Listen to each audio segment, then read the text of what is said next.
Hello tanks and tankettes, welcome to a bit of live gameplay, and I thought today I would play one of my newer tanks, the Marder 38T. I have never started on the German Waffenträger line. I've never played any of them before, and last week I decided it was probably about time, so I finally bought this thing, and it's actually quite fun. I've only played a couple of battles in it, like literally 4, and I don't even have the top gun yet, although the middle gun and the top gun are essentially the same, although this has a better rate of fire, better aim time, better accuracy, so it is worth having. And then that of course leads to the flak boss, aka the Death Toaster. So it's a fairly nippy little machine. It is basically a Marder 3, and on the German line there is a Marder 2 and a Marder 3, but there's also a Marder 1 in game, and it's actually this thing, the FCM 36 Pack 40. Most Marder 1s didn't look like this. Most of them were built on captured French artillery tractors, but the Germans also converted a small number of the FCM 36 light tanks that they'd captured from the French as well, and that's what we have in game. But it's French because reasons. So the 38T, it's pretty fast, it's got a pretty decent gun, although it's not as good as the Su-85B, but it's still a fairly nice little machine, and I thought I'd just, why not, something a bit different. We'll play some low tiers. I like to, with these live gameplay videos, I like to maybe pick tanks that I don't necessarily get to show you on the channel very much, because I maybe don't play them very much, or I don't have good replays to show you of them. But good replays are not the point of doing these live gameplay videos. These are just to kind of give you a more, I don't know, a more accurate kind of representation of what my regular games are like, because obviously when you see me playing on the stream, you're not necessarily seeing me. Normally you're seeing Sircon's point of view, and it's fairly rare that you'll get to see what I'm doing, because Sircon will have had to have died by that point. And he doesn't that often. He's a pretty good player, as you are probably aware, so mostly you don't get to see what I'm up to, and you don't get to see my average games. So hopefully these are a little bit more representative than some of the other replays you see on YouTube, although of course some of the replays of my own that I put up are sometimes they are fairly derpy games. So you can see the speed of this thing. It's the Panzer 38T chassis. And the gun's pretty good, but it has no armour. Not that the 38T has any armour to begin with, but this has even less, effectively, because of that very, very weak gun shield. And I'm not necessarily sure I should be at the forefront here, but there's no artillery to worry about. Whoa, hello. It's Cruiser 4. I actually have to be a bit wary of him, because if he's got the... thank you, Mr. T28. If he's got that pom-pom, he can just go whap, whap, whap, whap. And that will be most of my health gone, but he's being a little bit shy because I do have company, I do have backup, it's not just me alone. But even so, I don't necessarily want to make that trade. So yeah, if I could like get away and with only taking like one shell from him, I don't know. Also, apologies if you noticed the gameplay, like since the last patch, the gameplay, not just replays being occasionally jerky, the actual, when I'm playing it live, is occasionally jerky. Well, if you're going to go forward, D2, go forward. I'm not going first. You have got considerably better armour than I do. Okay, yes, he does have the... where's that T40 looking? Just, are you going to go? You're not going to go? I'm not going first in this thing. Now, an angled D2 has got pretty good, a pretty good chance of... bouncing those shells right there. S35's going for it. And oh, get in a shot. Go on. There we go. Right, I took 2 hits, but it seems to have. There we go. Made the rest of them put their brave pants on. Drive forwards, which is good. I know first hand, like this matchmaking, even tier 4, how dangerous the Cruiser 4 is. A T82 jump though. I'm just a bit sad we didn't get to see that one. Oh, oh, oh, hello, little Stuart. There's an A20. Right, I should be sufficiently in cover. I've got a 100% crew on this. Oh, that was a low roll, because I had tracked him from the Stug 4 reward tank. That came with a 100% crew. And it's just been Up until I bought this thing, it had just been sitting in my my barracks, and they'd just been cooling the heels, not doing anything. But it seemed like a good use to put them to, because these are all, like, the Waffenträger line, they're not necessarily my style of tank destroyer. They are very weakly armoured. They're all about staying hidden, which a lot of the time means just being incredibly... no one saw that. Oh dear. I had no idea I was... oh, bam, that though. Right, we will apologise. If I can...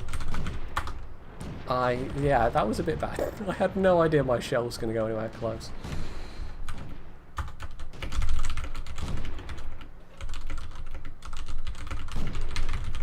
Whoopsie! Yeah, that wasn't so good. There's a pair of tanks on the other side. Oh, they're all getting a bit beaten up. I'm slightly worried that we're going to get... oh, yes, that. BT7 and a Stuart. Oh, this is not good, this is not good. I have absolutely no cover right now. Whoa, that was an incredibly lucky bounce.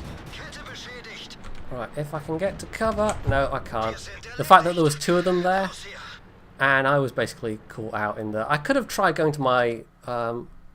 could I, though? Probably would have been better to try driving round there, to be honest, instead of backing up. Backing up was probably stupid. That was a bad plan. Okay, we're losing this. It's fairly close. But unfortunately we are losing it. Yeah, I should have gone round that way, although I probably still would have died because they would have had shots on me as I was driving around there. But even so, that was not a smart move on my part. I suspect it wouldn't have made a difference to the outcome of this battle, though. This team's just getting a bit... oh well. Well, with the live games, you never know how it's going to go. This is, as I was saying, this is like how...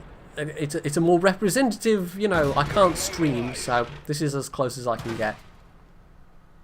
I don't win every single game, of course, nobody does. That would be impossible. There we go, that Valentine took a bit of killing. I wanted to like the Valentine when I played it, and in fact I might still have one in my garage, but it's just the...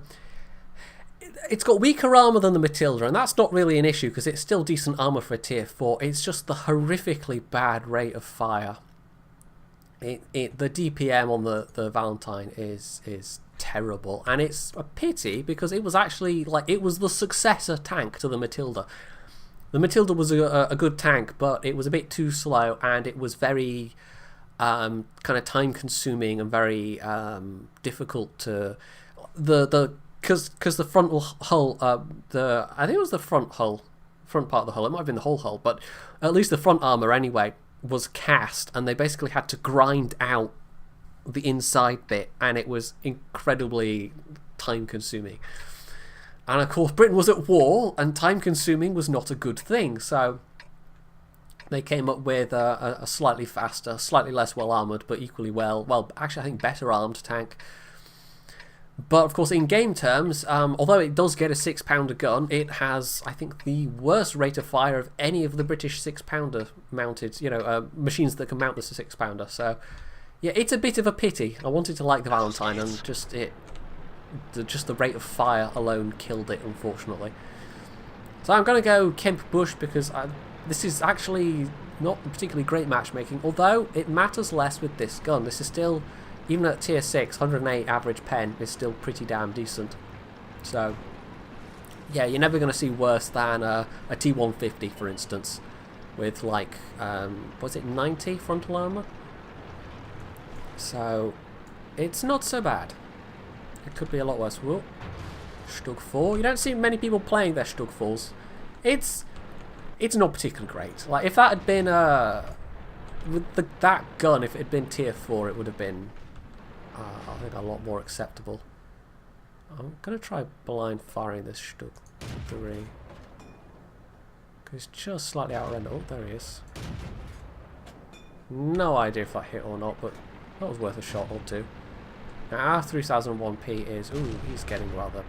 yeah, he's dead. Okay, that's not so good. T34. What looks like a stock turret. Not that that's going to matter to me, of course. With my ridiculously little armour. Let's make sure I'm well behind these bushes. This thing does have a fairly decent view range, and that's, I think the Waffenträgers generally, like, they didn't have their view ranges nerfed as badly as some of the other machines. Although I think the Rheinmetall got hit fairly hard.